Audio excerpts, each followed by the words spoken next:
It's the 25th anniversary of what was arguably the greatest father-son moment in the history of March Madness. Bryce Drew making his shot for Valparaiso. This weekend in Houston, we're going to have another one. A little different in the formula, but really the same father-son moment.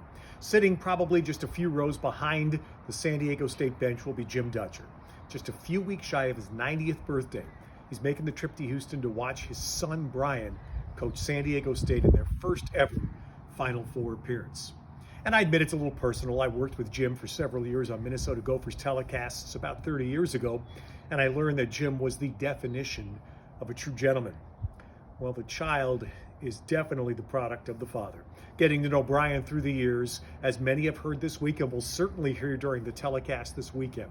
Brian is gracious, he's courteous, he's self-effacing, he's very smart. He's also something else, loyal and patient. Qualities that are so rare today, and in his profession, even rarer. Who waits 27 years for their turn? But that's what Brian Dutcher did as an assistant to Steve Fisher, both at Michigan and San Diego State.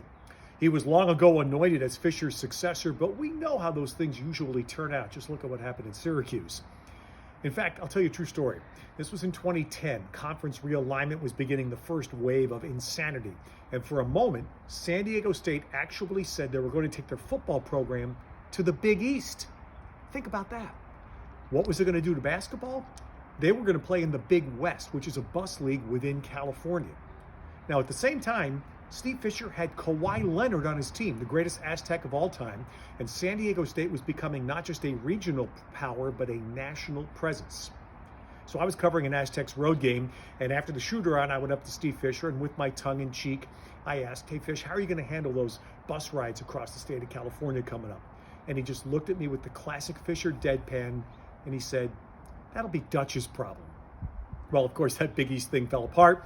Dutch eventually succeeded Steve Fisher, and to this day, San Diego State is now a national presence week in and week out in college basketball.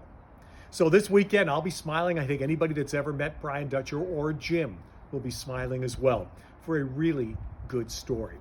And you know what? The nice part is the old Leo DeRocher bromide is being turned a little bit on its head, because this weekend, San Diego State is proving that nice guys can finish first.